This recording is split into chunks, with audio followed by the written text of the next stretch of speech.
Welcome to the Love Letters to Our Bodies podcast. I'm your host, Gwendolyn Mitchell, founder and CEO of Moyo Institute and lifelong spiritual seeker and energy worker. Here for thoughtful conversations about health, healing, and happiness by, for, and about Black and African American women.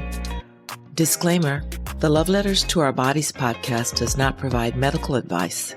The opinions, experiences, and insights shared are for informational purposes only. Nothing shared in this podcast is intended to be a substitute for professional medical advice, diagnosis, or treatment. Always seek the advice of your physician or other healthcare provider. Don't disregard or delay seeking it because of what you've heard on this podcast. Thank you. Are you ready? Let's dive in. Welcome to Love Letters to Our Bodies podcast. I'm Gwen Mitchell, your host. And today I'm so happy to have with me Reverend Jackie L. Mungo. Jackie Mungo is a cancer survivor whose journey through misdiagnosis, confirmed diagnosis, and treatment inspired her to dedicate her life to supporting others facing the same fight. A former staff member of the American Cancer Society, Jackie served in multiple roles, gaining extensive experience in patient advocacy and community outreach. Jackie is a minister, mother, grandmother, and a founding member of the African American Task Force of Contra Costa County, California. Among her many roles in this field, Jackie served as a health educator at the Rivkin Cancer Center in Seattle, Washington, and now in the capacity of executive administrator at the Center of Hope Community Church. Through her work, she is committed to raising awareness about cancer prevention, emphasizing the importance of early detection and treatment. Jackie also helps individuals and families connect to critical resources for additional support. As the founding director of the Healing Institute Global Network, a nonprofit cancer support organization, Jackie has made it her ministry and her life's mission to provide a nurturing and healing space for individuals living with cancer and within her power to make sure that no one faces cancer alone. And for our listeners, Jackie has been named one of Moyo Institute's Dynamic Sisters for 2026, and she will be celebrated at the upcoming Love Letters to Our Bodies Day of Renewal on Friday, July 17th. And if you want to know more about this extraordinary event where sisters can experience Reiki, acupuncture, Qigong, chair massage, and a sound bath, and much, much more, visit our website, moyoinstitute.org. Jackie, I am so happy to see you again. I had such a great time at the Walk to Live, Celebrate Life walk on Saturday. It was a phenomenal event. Everyone was in such high spirits and good mood, and you can just feel the love and the support. So thank you so much for allowing me to participate in that event and for being with me today. Welcome. Thank you. So, Jackie, you've been doing this work for a decade now. And take us back to the beginning. What was the moment or experience that called you to found the Healing Institute Global Network? Sure. Well, first, I just want to say thank you so much for having me on your podcast and that you do amazing work. And I think that all of us really need to work together. So thank you so much for having me. You're so welcome. It's a great pleasure. So this started, and I can't even think of the year, but it was a couple of years after my husband had passed away. So my husband had cancer. He had esophageal cancer and he passed away. And I had been laid off from the American Cancer Society, for which I had worked for 20 years. And so it was just something gnawing at me that I just had to do something else. And I didn't know what. I just was like, you have to do something. You have to do something. And I recall when I worked for the Cancer Society, I worked a lot with Sisters Network in San Francisco, a young lady, Gail Bishop, and she would have a fashion show for all cancer survivors. And I thought, I think I want to do that. And so I just started researching into does it take to have a nonprofit and what it entails. And when I say that things started falling into place, it was just like that opened up everything. And I started talking about it, and people was like, you should do this. Did you do this? And did you do that? And it was just like the way was open. And it was just like things just steadily came into place. And so the Healing Institute was born. Oh, that's really wonderful. And first of all, let me just say I'm sorry about your husband. And I know that was a big transition for you. And this is an Yes. example of what happens when you are on purpose, when you're really connected to what your purpose is. Things do actually begin to fall in place. So that's really Yes, wonderful to they do. hear. Thank So you. the name, the Healing Institute Global Network, carries real intention. What does healing mean to you personally? And do you provide work in other countries? That's a good one. So, the Healing Institute, I actually prayed for the name. I didn't know what the name would be. And so it started off as the Healing Institute. And my grandmother was a midwife. My great grandmother, excuse me, she was a midwife. And I was always told that I had a healing in me, a healing presence. And Mm-hmm. so that's why I came up with the Healing Institute. So yeah, I wasn't just helping people in the Bay Area, but people were calling me from different states. And so that's what made me think, it's not just here, but it's also in other areas. So that birthed the global network part. So that made it the Healing Institute Global Network. Mm-hmm. And one of the things I really like about that is more and more these days, we're finding that there is a global community Yeah. of African Americans. Ricky Fairley, who is with Touch Breast Cancer Organization, she's actually going over to Africa now, taking research over there and getting people signed Mm, up for clinical trials. And I featured a sister who is helping women learn all about cervical cancer in one of our dynamic sister spotlights.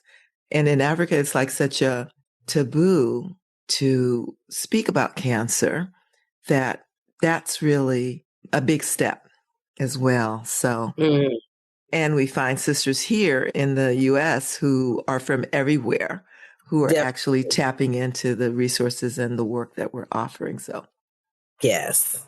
thank you for having that vision. So you offer support from the moment someone notices a symptom all the way through post-treatment. That's the full arc of the journey. What do you see as the most overlooked stage? And where do people fall through the cracks most often? I would say the most overlooked stage is really the very beginning. I don't know. Well, I was misdiagnosed at age 27. And for a young girl who found something and went to the doctor immediately, but yet kept being told that it was nothing. And so I think a lot of times we go to the doctor, we find something, and then it's you're too young, or it's not the right medical professional that will look into what you have. And so I've met a lot of people, a lot of women who are misdiagnosed in the very beginning. And so I would say that that is the most overlooked area. That's where it starts.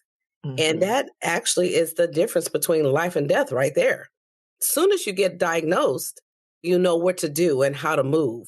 And so I would say that that is the most overlooked area.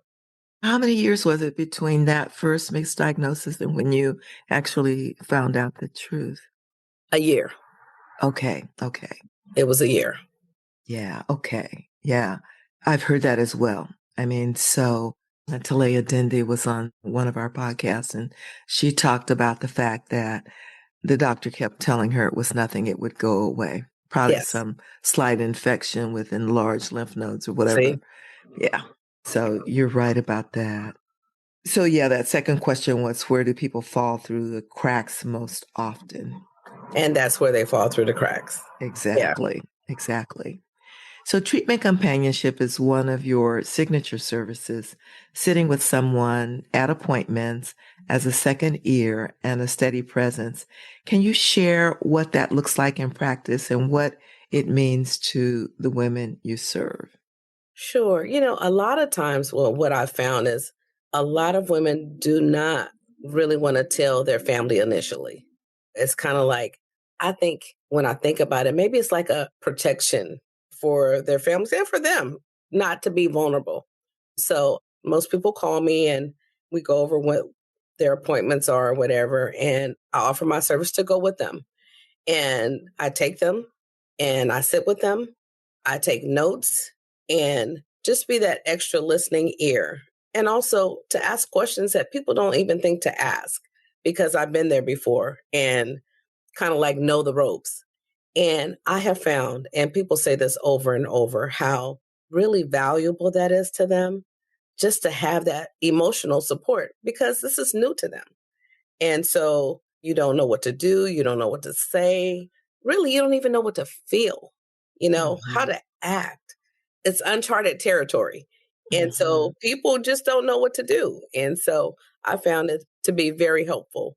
And I've gotten so many compliments on just the fact that I was there with them and how it made them feel at ease. Mhm.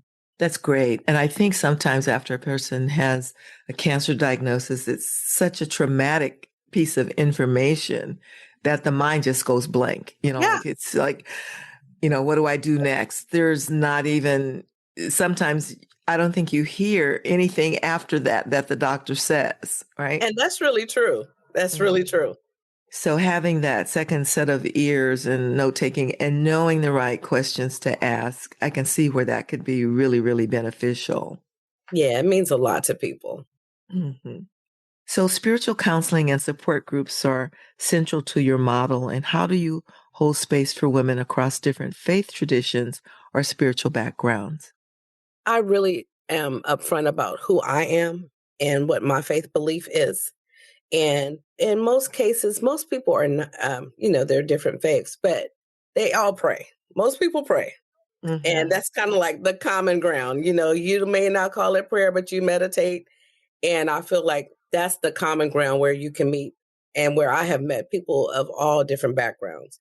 And when you have the ability to talk about your faith and to pray and to find that that's a common thing, and you find peace in that, especially when you find somebody that is able to or willing to do it with you. Mhm. Beautiful, beautiful. The Love Letters to Our Bodies podcast is sponsored by Moyo Institute Incorporated, a nonprofit organization offering heart-centered educational experiences, and the Lloyd Symington Foundation, which supports visionary grassroots cancer programs. The Healing Institute is rooted in Oakland and the East Bay. How does the reality of health disparities shape the way you design your programs and show up for your community?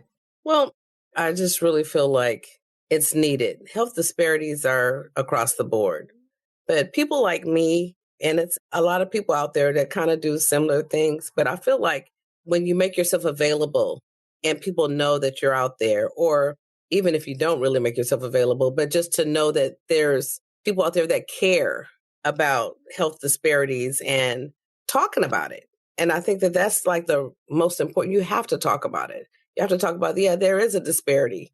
And there are people that are not being diagnosed, or misdiagnosed. And there are still doctors out there that's saying, hey, it's nothing. And we don't know if it's because of our race or because of our socioeconomic background. So the disparities do exist. But I think it's solace in knowing that there are people out there that are fighting for you. Beautiful, beautiful. And what do you wish the medical establishment understood about what cancer patients, particularly women of color, actually need beyond clinical treatment? I really wish it was an understanding, a cultural understanding of who we are. And I think a lot of times we get kind of like grouped into a bag of everybody's the same, and everybody is not the same. And we come from deep South roots where different beliefs come into play. And I think that the medical professionals should know that. That should be something that's taught. It's like everybody's not the same.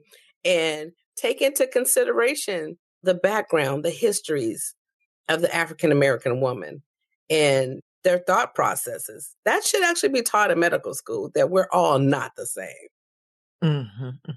In fact, the word cultural competency was used quite a bit and training set up around that for different other industries, and Mhm. I'm actually really delighted to know that it's gone a step further for the medical industry now with work being done by a couple of sisters here in the Bay Area, Dr. Melanie Turvalon being one of them, on Oh, great. cultural humility.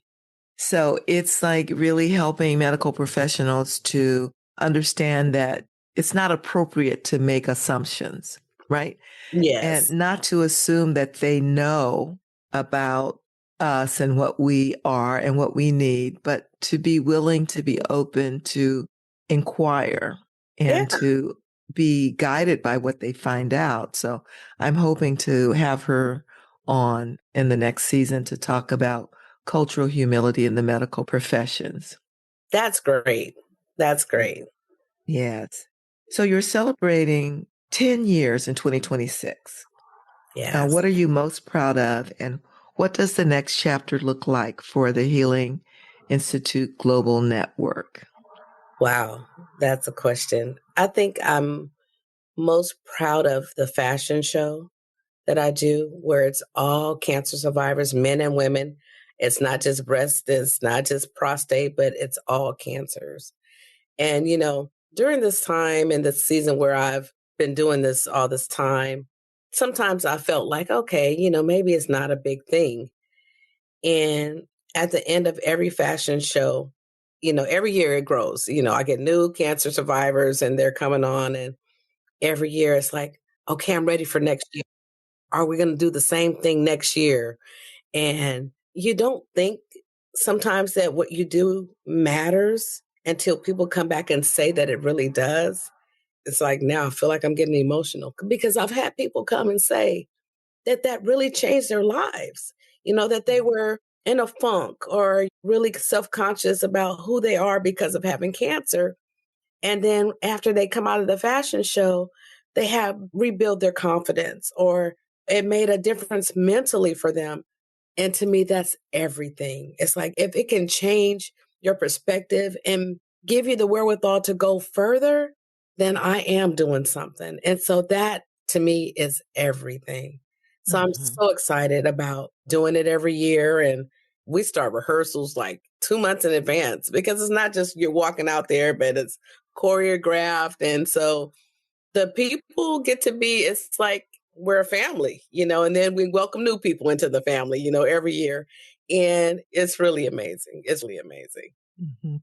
I really love it because what I've experienced during the Love Letters to Our Bodies workshops is that often when a woman has had a cancer diagnosis, and particularly breast cancer, where they've had to have like either partial surgery or radical surgery, there's this feeling somehow that the body is not okay. The body is not the Mhm, same, like mhm. there's this feeling of being disfigured. And so the idea that you can actually, whatever your particular circumstance is, you can actually dress up, be proud, walk Yes. down the runway, get accolades. I Mhm. can see how healing that can be. Yes, That, definitely. And, even that, people that are really shy and decide to go ahead and do it, they're wanting to come back. And it's like, oh my gosh, it's amazing. mhm. It's amazing. Yeah, beautiful, beautiful. The other thing that I really like, I was looking at your website and I see that the Walk to Live celebration doesn't just happen once a year. I mean, you're having another walk in October, I think. No, it's only once a year, the walk. Oh, So okay, the okay. fashion show is called Walking to Live. One is Walking to Live and one is Walking in Life. And the Uh, premise behind it is to keep moving, I keep love walking, that. don't stop. I love that. I love that. Beautiful. What would you say to a woman who is newly diagnosed and doesn't know where to turn? What's the first thing you want her to know? That she's not by herself. And that has really been my motto from day one, that I don't want anybody to go through the cancer diagnosis by themselves. It's like, we're here, it's other women to talk to. And, I always try to, if I can, match somebody with someone who has the same diagnosis or kind of like the same treatment because people have questions, they don't know and they don't know what to expect. And so I feel like that is very important to know that there are other people that have been through what you're going through and that they made it. So, yeah, you're not by yourself by a long shot. That's beautiful. Beautiful. So you have an event coming up. Is that in July? That is July. That is July 11th. And that is our Sapphire Soiree celebrating 10 years. And so I never even thought that I would be in this lane. It just happened. And looking back, it's like, wow, how far have you come? And so I am actually looking forward to what the Lord has in store for me moving forward. I know it just doesn't stop here. And it's like, it seems like it's gaining momentum. And so,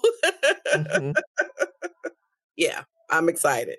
Beautiful. We'll put a link in the show notes where people can find out more information about the soiree. That's great. Yes, yes. And also for your website, so people will know how to be in touch with you as well. So this podcast is called Love Letters to Our Bodies.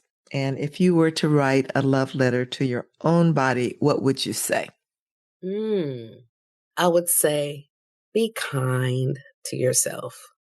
Enjoy yourself. Love on yourself. And just do all the things that make you happy without any inhibitions, without wondering what people think or what people say. Just express yourself by being you in the most beautiful, loving way that you really can. And I think that that is so important. Just living life to the fullest. Living life to the fullest. It's really important. Beautiful, beautiful. And I think your body is listening because you are doing that. And it's such an inspiration to see how you are showing up in the world for others. And I want to just acknowledge you for that. And I want to let our listeners know that we have exceeded 900 downloads of this podcast. And so that's a little milestone that we just reached yesterday. And so I want to encourage everyone to share the podcast with their family and friends and neighbors and colleagues, and also to check out the healinginstitute.org to find out more about the work that Jackie is doing. It's very inspiring. And I love the fact that it's hands-on and the fact that you've been consistent doing it for 10 years. And I wish you the best going forward. Thank you so much. Thank you so much. And I'm really excited about the collaboration between the two of us because in the Moyo Clinic, it's like you have a different piece. Every person has a different piece. And so I'm excited about working with your part. Yes, thank you. Thank you. I see the podcast as a way to amplify the voices of sisters and the work that they're doing and to make sure that more people know about it and take advantage of it. In our workshops, we really just want to help hold people and to have them to consider the beauty of life despite what is going on at the moment. And we've gotten really, really positive feedback about that too. So it's a delight to be collaborating with you. Thank you. Thank you so much. That's a wrap. Thank you so much for listening to Love Letters to Our Bodies, conversations on health, healing, and happiness. To find out more about the Love Letters to Our Bodies project, visit our website at moyoinstitute.org. That's MOYO Institute.org. Follow us on social media and subscribe to the podcast so you don't miss an episode. If there are topics you'd like for us to discuss, let us know. Remember, your body is beautiful, girlfriend. Love it.